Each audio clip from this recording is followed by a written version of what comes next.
Hola, hola, muy buenas noches. Qué alegría volver a encontrarnos en este espacio. Quizás esta noche llegas al final del día con muchas cosas en la mente. Algunas salieron como esperabas.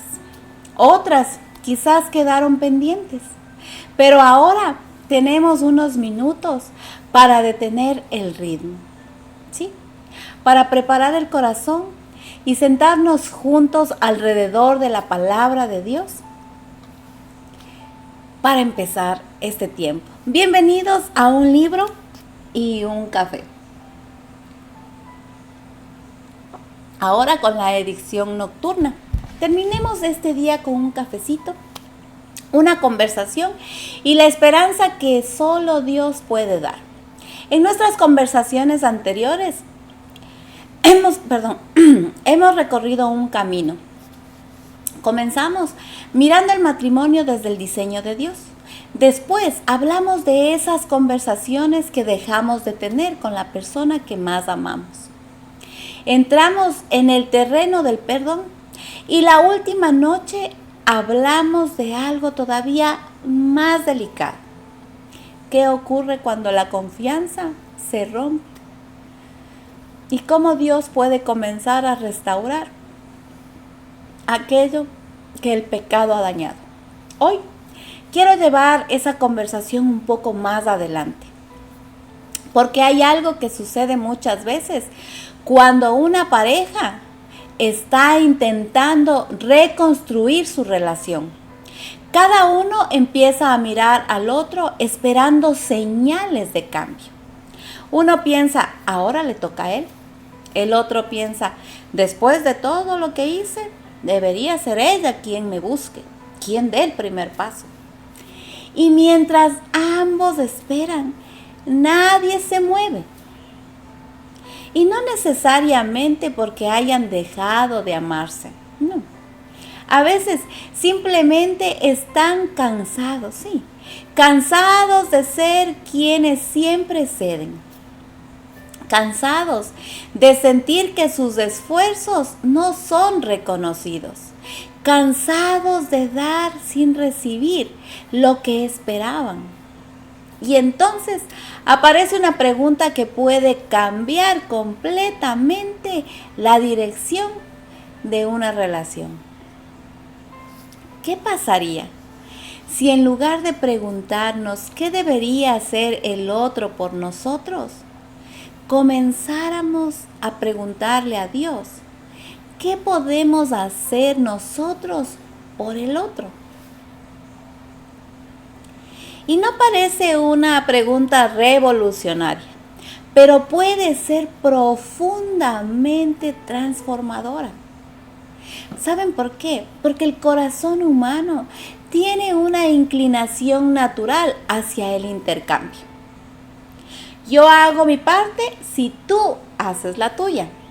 Yo te trato bien si tú me tratas bien a mí. Yo te escucho cuando tú aprendas a escucharme. Yo cedo cuando tú también cedas. Y de alguna manera terminamos convirtiendo el matrimonio en una especie de negociación permanente. Pero el amor que encontramos en Cristo funciona de una manera diferente.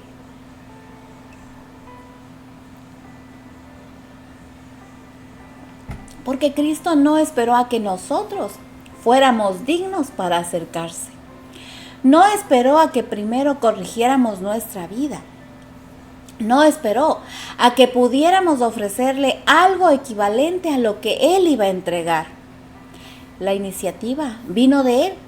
Y esa es precisamente la dirección que Pablo nos presenta en Filipenses capítulo 2.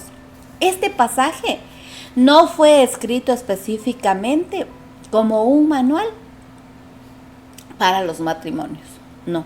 Y quiero que respetemos eso. Pablo está enseñando aquí a la iglesia cómo deben relacionarse los creyentes unos con otros. Pero el principio alcanza profundamente nuestros hogares. ¿Sí? Porque el matrimonio también está formado por dos personas que necesitan aprender a vivir con humildad, consideración y amor sacrificial. Abramos nuestras Biblias en Filipenses capítulo 2. Pablo aquí comienza diciendo: por tanto, si hay alguna consolación en Cristo, si algún estímulo de amor, si alguna comunión del Espíritu, si algún afecto entrañable, si alguna misericordia. Y luego hace una petición: completad mi gozo, sintiendo lo mismo, teniendo el mismo amor, unánimes, sintiendo una misma cosa. Y Pablo está hablando de unidad. Pero fíjate en algo, no comienza explicando cómo conseguir que los demás nos traten mejor. Comienza hablando de la disposición de nuestro propio corazón. Y enseguida llega a una frase que de pronto puede confrontarnos de una manera muy personal. Nada hagáis por contienda o por vanagloria, antes bien con humildad, estimando cada uno a los demás como superiores a él mismo. Detengámonos aquí, porque esta palabra humildad puede resultar un poco incómoda. Sí, porque vivimos en una época donde constantemente se nos enseña a defender nuestro espacio, a reclamar nuestros derechos y a asegurarnos de recibir lo que creemos merecer. Y hay momentos en los que defender límites y expresar nuestras necesidades es totalmente correcto. La Biblia no nos llama a convertirnos en personas sin voz, pero Pablo está tratando otro problema. Está hablando del corazón que necesita estar siempre por encima, del corazón que necesita ganar, del corazón que entra en una conversación pensando: voy a demostrar que tengo la razón.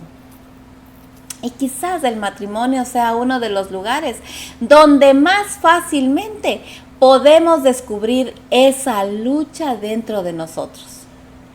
Porque conocemos demasiado bien a la persona que tenemos al frente. ¿Sí? Sabemos qué palabras le van a doler. Sabemos qué temas provocan una reacción. Conocemos sus debilidades. Claro que sí. Y precisamente porque conocemos tanto, podemos utilizar ese conocimiento para construir o quizás para herir. El Evangelio nos llama a escoger otro camino. Pablo dice: no mirando cada uno por lo suyo propio, sino cada cual también por lo de los otros. No dice que ignoremos nuestras necesidades. Dice que no vivamos exclusivamente concentrados en ellas. Y eso cambia la pregunta. Perdón. En lugar de quién está cuidando de mí, comencemos a preguntar: ¿cómo puedo cuidar yo? En lugar de ¿por qué nunca se da cuenta de todo lo que hago? Podemos comenzar a pensar: ¿qué puedo hacer hoy para aliviar la carga que lleva? En lugar de esperar que el otro dé el primer paso, podemos decidir darlo nosotros. Y aquí es donde Pablo nos lleva mucho más allá de un simple consejo, ¿sí? De un consejo sobre convivencia. Nos lleva directamente a Cristo. Porque el ejemplo supremo de humildad no está en una técnica matrimonial, está en Jesús. En los versículos 5 al 8, Pablo comienza a describir al Salvador. Y cuando llegamos allí, dejamos de hablar simplemente de cómo mejorar un matrimonio.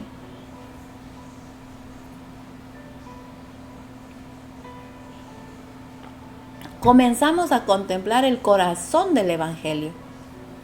Pablo acaba de decir algo que, llevado al matrimonio, puede resultar profundamente confrontador. No mirando cada uno por lo suyo, sino cada cual también por lo de los otros. Y eso está en Filipenses 2:4. No está diciendo que nuestras necesidades no importen, no. No está enseñando que debemos callar cuando algo nos duele, no. Tampoco está invitándonos a vivir intentando complacer a todos mientras descuidamos nuestra propia vida, no. Pablo está señalando algo mucho más profundo. El amor cristiano no puede vivir permanentemente concentrado en sí mismo. Y quizás esa sea una de las grandes batallas dentro de un matrimonio. Y ustedes dirán, ¿por qué? Porque cuando una relación comienza a deteriorarse, cada persona empieza a hacer un inventario. Yo hago esto, yo trabajo más, yo me sacrifico más, yo cedo más. Yo soy quien intenta siempre arreglar las cosas. Y cuanto más larga se hace la lista, más fácil resulta llegar a una conclusión. Entonces, ¿por qué tengo que dar yo otra vez? Esa pregunta puede parecer razonable, pero el Evangelio nos lleva a una pregunta diferente. ¿Cómo amó Cristo cuando nosotros no podíamos ofrecerle nada que justificara su sacrificio? Ahí cambia la perspectiva. Por eso Pablo continúa, haya pues en vosotros este sentir que hubo también en Cristo Jesús. Filipenses 2:5. Ahora el apóstol deja de hablarnos simplemente de nuestras relaciones y coloca nuestros ojos sobre Jesús. Y lo que encontramos es extraordinario. Cristo no utilizó su posición para exigir privilegios. No convirtió su autoridad en una herramienta para beneficiarse a sí mismo. Pablo dice que siendo en forma de Dios, no consideró el ser igual a Dios como algo a lo cual aferrarse, sino que se humilló a sí mismo. Y aquí tenemos que detenernos un momento. La humildad de Cristo no significa que Jesús dejara de ser Dios. Filipenses enseña precisamente lo contrario. Pablo comienza afirmando su verdadera condición y después muestra que el Hijo tomó voluntariamente la condición de siervo. No perdió su divinidad, se humilló tomando la forma de siervo. Y eso nos permite comprender algo fundamental sobre el servicio. Servir no significa ser menos valioso. Jesús pudo humillarse sin dejar de ser quien era. Su humildad no nació de inseguridad, nació del amor. Y esto tiene una aplicación muy importante para el matrimonio. A veces pensamos que servir significa estar siempre de acuerdo. No es así. Servir tampoco significa permitir que alguien nos trate injustamente. Y mucho menos significa soportar violencia o abuso en el nombre de la humildad. El servicio cristiano no elimina la dignidad ni la verdad. Lo que elimina es el egoísmo, porque una persona puede tener límites claros y al mismo tiempo poseer un corazón dispuesto a servir. Puede decir, esto no está bien, sin decirlo desde el desprecio. puede corregir sin humillar, puede expresar una necesidad sin convertirla en una exigencia, puede defender la verdad sin dejar de amar. Eso es muy diferente. Pensemos ahora en algo cotidiano. Un esposo llega a casa después de un día agotador. Su esposa también ha tenido un día difícil. Ambos están cansados. Ambos necesitan atención.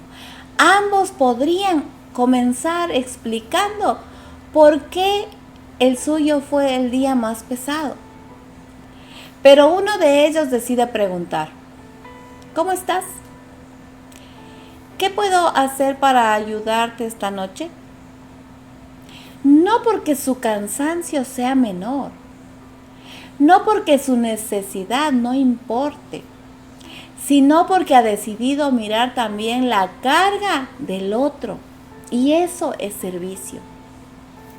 Y muchas veces el servicio matrimonial no se encuentra en grandes gestos, está en lo pequeño, en preparar algo que el otro necesita, en asumir una responsabilidad sin esperar que nos la pidan, en escuchar una historia que ya hemos escuchado varias veces, en acompañar una preocupación, en apagar el teléfono y prestar atención, en reconocer que la otra persona también llega cansada, en decir: hoy te veo, sé que estás cargando mucho. Hay matrimonios que no necesitan grandes demostraciones de amor. Necesitan volver a descubrir el valor de esos pequeños actos que dicen: tu vida me importa. Y aquí aparece una pregunta que quizás podamos llevar esta noche delante del Señor. ¿Cuándo fue la última vez que hiciste algo por tu esposo o por tu esposa sin esperar reconocimiento? No para que te lo agradecieran, no para recibir algo a cambio, no para poder decir después de todo lo que hago por ti. No, simplemente porque amas. Eso se acerca mucho más a la manera en que Cristo nos amó. Porque el amor de Jesús no fue una transacción. No entregó su vida esperando que nosotros pudiéramos devolverle el equivalente. No podríamos tampoco. Se entregó por gracia. Y cuando comprendemos eso, el servicio deja de ser una moneda de intercambio. Deja de ser: yo hice esto, ahora tú me debes aquello. Y comienza a convertirse en una expresión de amor. Pero hay algo más. Pablo no dice solamente que Cristo sirvió. Describe hasta dónde llegó su humildad. Dice que se hizo obediente hasta la muerte y muerte de cruz. La cruz nos muestra que el amor de Cristo no fue cómodo, fue costoso, fue doloroso, fue humillante. Y aquí necesitamos tener mucho cuidado. No debemos utilizar la cruz para justificar que una persona permanezca en una relación destructiva. Jesús entregó su vida voluntariamente para cumplir la voluntad del Padre y realizar nuestra redención. La cruz no es una autorización para que alguien abuse de otra persona. La cruz nos revela el amor sacrificial de Cristo. Y ese amor es el modelo que debe transformar nuestro corazón. Cuando un matrimonio contempla verdaderamente a Cristo, la pregunta deja de ser solamente: ¿qué estoy recibiendo de esta relación? y comienza a convertirse en cómo puedo amar de una manera que refleje a Cristo, al Cristo que sigo, al Cristo que amo. Esa pregunta puede cambiar una casa, sí. Porque cuando dos personas dejan de competir por quién merece más y comienzan a buscar cómo bendecirse mutuamente, algo empieza a cambiar. Y no necesariamente desaparecen todos los problemas. No malentiendan. Pero cambia la manera de enfrentarlos. Y esa diferencia puede abrir una puerta hacia una relación mucho más saludable. Porque ya no tenemos a dos personas esperando ser servidas. Tenemos a dos discípulos aprendiendo juntos a servir como Cristo sirvió. Hay una frase en este pasaje que merece que la dejemos reposar un momento en nuestro corazón. Pablo dice: haya pues en vosotros este sentir que hubo también en Cristo Jesús. Eso está en Filipenses 2:5. No nos está diciendo simplemente que admiremos a Jesús. Nos está llamando a adoptar su manera de pensar, a permitir que su ejemplo moldee nuestras decisiones. Y eso es mucho más profundo que aprender algunas formas de comportarnos mejor. Porque podemos aprender a decir palabras muy amables y seguir teniendo un corazón lleno de orgullo. Podemos hacer cosas por nuestra pareja y al mismo tiempo llevar una cuenta mental de todo lo que hemos hecho. Podemos incluso servir durante años y terminar resentidos porque sentimos que nadie reconoce nuestro esfuerzo. Por eso Pablo no comienza con las manos, comienza con la mente. Haya en vosotros este sentir. Antes de cambiar lo que hacemos, Cristo quiere transformar la manera en que pensamos. Y quizás aquí encontramos una de las razones por las que servir puede resultar tan difícil. Porque el egoísmo no siempre se manifiesta como una actitud evidente. A veces aparece disfrazado de justicia. Y yo también tengo derecho. Después de todo lo que he hecho, ahora me corresponde recibir. Si él no lo hace, yo tampoco. Si ella no cambia, ¿por qué voy a esforzarme yo? Y son pensamientos que pueden instalarse lentamente. Y cuando se convierten en nuestra manera habitual de pensar, comenzamos a relacionarnos desde la deuda. Ya no vemos a nuestro cónyuge como alguien a quien amar. Lo vemos como alguien que nos debe algo. Y Pablo nos lleva en otra dirección. Nos lleva a Cristo. El Señor Jesús tenía toda autoridad, toda gloria, toda dignidad. No necesitaba demostrar quién era. No necesitaba defender su posición. Y sin embargo, voluntariamente tomó el camino de la humillación. Filipenses 2:7 dice: sino que se despojó a sí mismo, tomando forma de siervo, hecho semejante a los hombres. Esta es una de las declaraciones más profundas acerca de Cristo en todo el Nuevo Testamento. El Hijo Eterno tomó forma de siervo. El que tenía toda gloria entró en nuestra humanidad. El que no debía nada se entregó por quienes sí teníamos una deuda. Y claro, esa deuda jamás podríamos pagar. Y Pablo continúa, y estando en la condición de hombre, se humilló a sí mismo, haciéndose obediente hasta la muerte, y muerte de cruz. La cruz nos muestra la profundidad del amor de Cristo, pero también nos muestra algo acerca de la humildad. Jesús no preguntó, ¿qué voy a recibir a cambio? Su obediencia no dependió de que nosotros respondiéramos correctamente. Él fue fiel a la voluntad del Padre.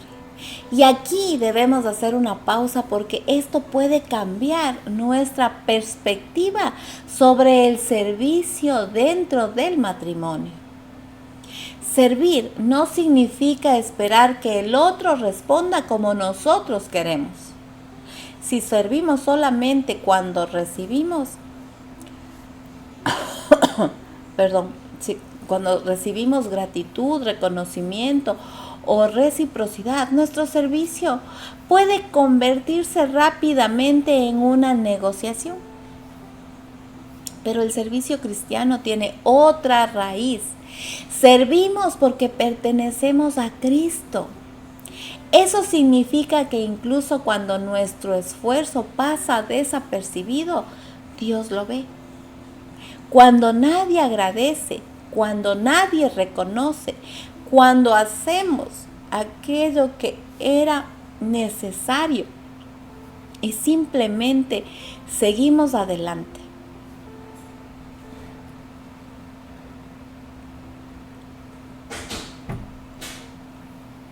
El Señor lo sabe y eso nos libera de una carga enorme. Ya no necesitamos que nuestra pareja sea quien determine el valor de nuestro servicio. Nuestro valor está seguro en Cristo. Y quizás esta noche haya alguien que diga, pero yo siento que siempre soy el que da o la que da. Esa sensación merece ser escuchada. No debemos responderle con una frase superficial. Hay matrimonios donde existe un desequilibrio real. Hay responsabilidades que uno de los dos ha dejado de asumir. Hay situaciones que necesitan ser conversadas con honestidad. Servir no significa fingir que todo está bien. La humildad tampoco significa permanecer callado frente a una injusticia. La enseñanza de Filipenses 2 no elimina la responsabilidad del otro. Lo que hace es comenzar la transformación por nuestro propio corazón. Y desde ahí podemos hablar. Podemos pedir ayuda. Podemos establecer límites. Podemos reconocer nuestras necesidades. Podemos decir, necesito que caminemos juntos en esto. Pero podemos hacerlo sin convertir nuestras necesidades en armas. Eso es muy diferente. Porque el propósito no es ganar una discusión, es recuperar la unidad. Y aquí encontramos algo que a mí me parece fundamental. El servicio verdadero no busca disminuir al otro, no busca disminuir al otro para sentirse importante. Al contrario, busca levantar, busca cuidar, busca considerar, busca amar. Por eso quizá esta noche no necesitemos preguntarnos cuánto está haciendo nuestra pareja. Tal vez la pregunta que Dios quiere hacernos sea mucho más personal. ¿Cómo puedo servir a la persona que he puesto a mi lado? Quizás sea una conversación que hemos estado evitando. Quizás sea pedir perdón por una actitud. Quizás sea asumir una responsabilidad que hemos dejado sobre los hombros del otro. Quizá sea simplemente sentarnos y escuchar. No sabemos qué pequeño acto puede utilizar Dios para comenzar una transformación mayor. Pero sí sabemos algo.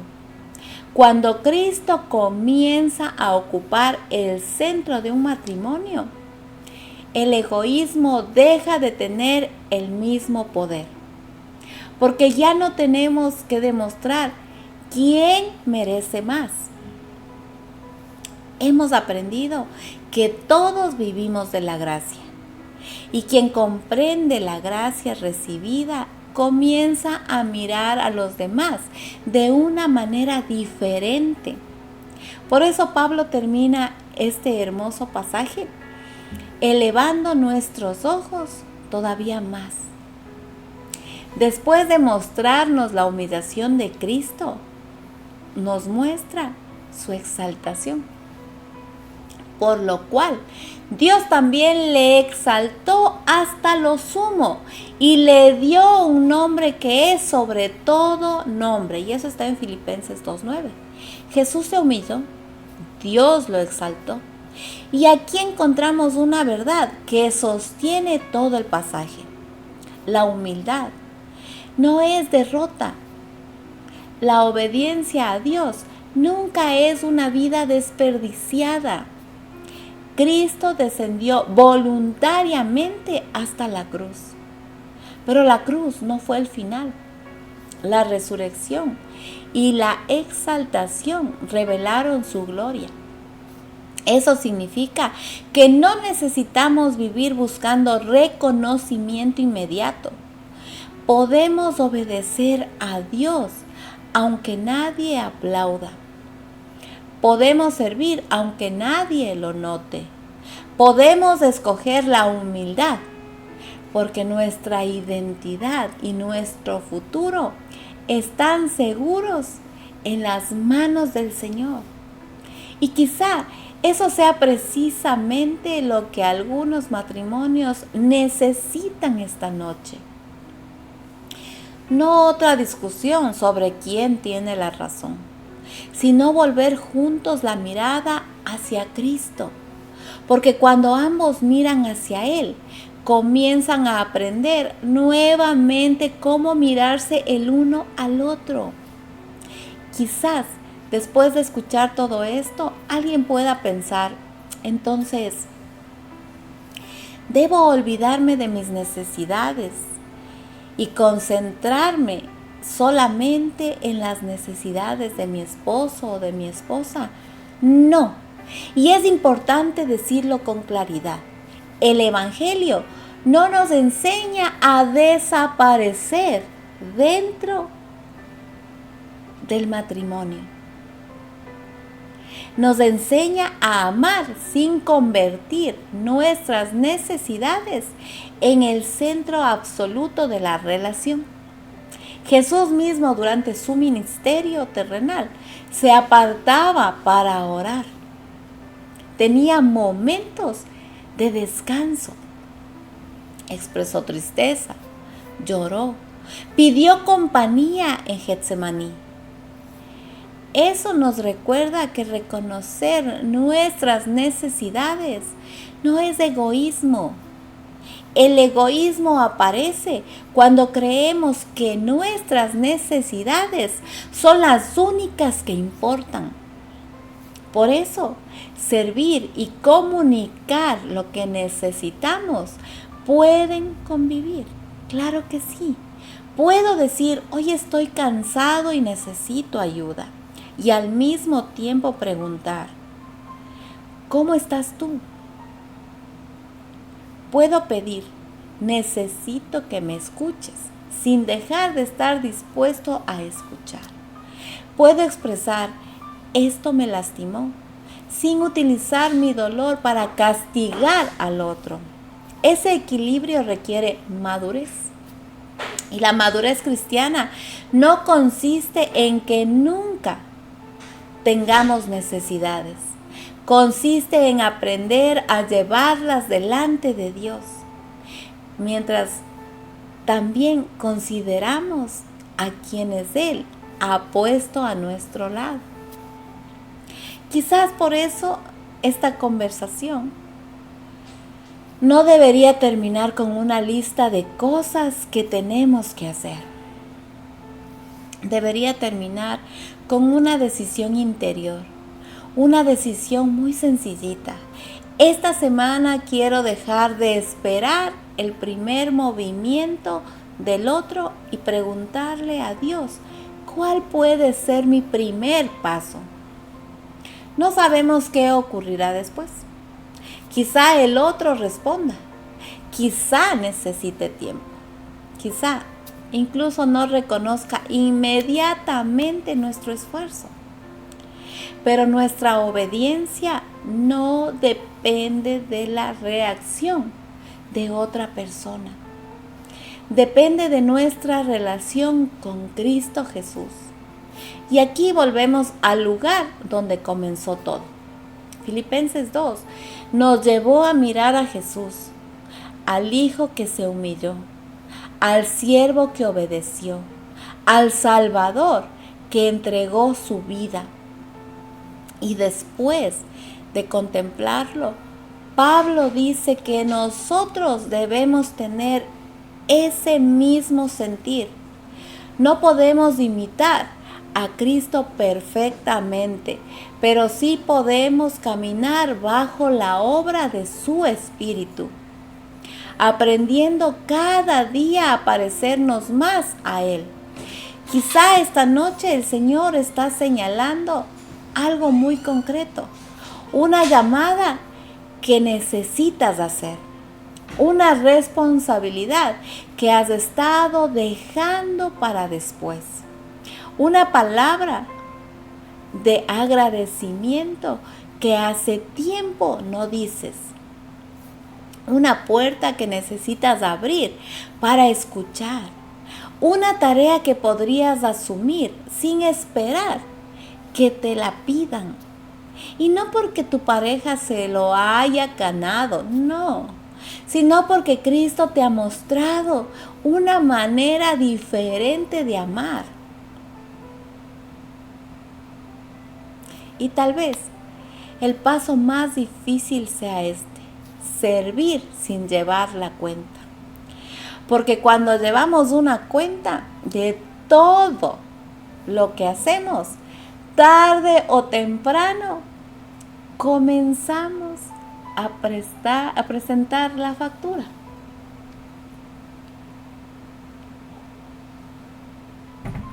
Yo hice esto, yo te di esto, yo sacrifiqué aquello, yo estuve cuando tú no estuviste.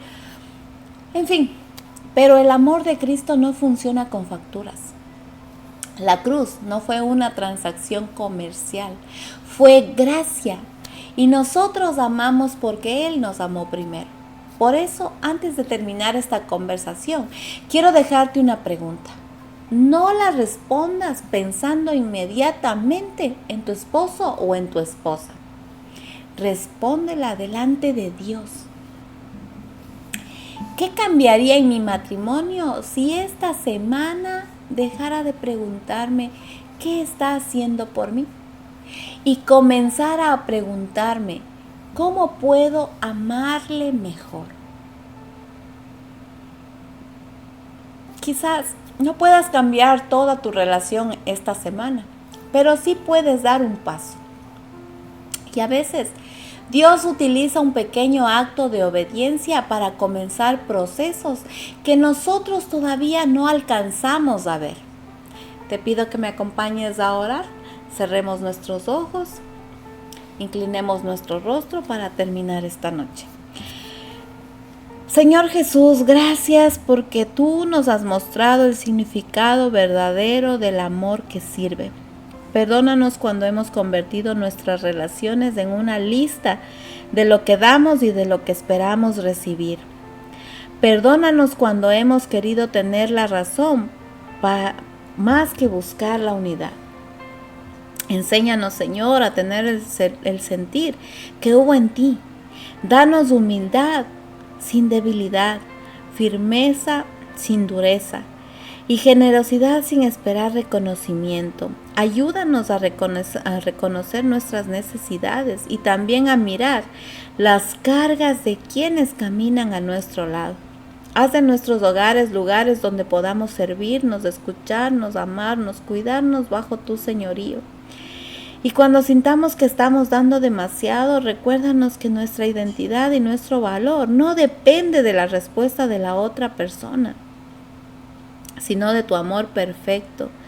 Que nuestras vidas reflejen a Cristo y que nuestros matrimonios sean espacios donde tu gracia pueda verse en lo cotidiano. Gracias, Señor.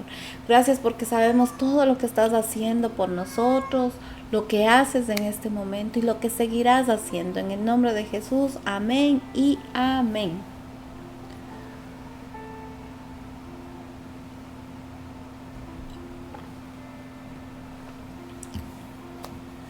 Gracias por compartir este cafecito y esta conversación conmigo. Esta noche hemos hablado de servir antes de exigir, pero quizá la enseñanza más profunda no sea una tarea que llevamos para mañana. Es una persona hacia quien volvemos nuestros ojos, Jesucristo. Porque cuanto más conocemos su corazón, más aprendemos a amar de una manera diferente. Y la próxima conversación nos llevará a un desafío que todos los matrimonios conocen muy bien. Somos dos personas diferentes, con historias diferentes, maneras diferentes de pensar y expectativas diferentes. La pregunta será: ¿pueden nuestras diferencias convertirse en una fuente de unidad en lugar de convertirse en una razón para separarnos? Hasta entonces, guarda esta verdad en tu corazón. No necesitas esperar a que el otro dé el primer paso para comenzar a caminar en obediencia a Cristo. Terminemos este día con un cafecito, una conversación y la esperanza que solo Dios puede dar. Que el Señor te bendiga, que bendiga tu hogar, sostenga tu matrimonio y te conceda una noche de descanso en su paz. Buenas noches.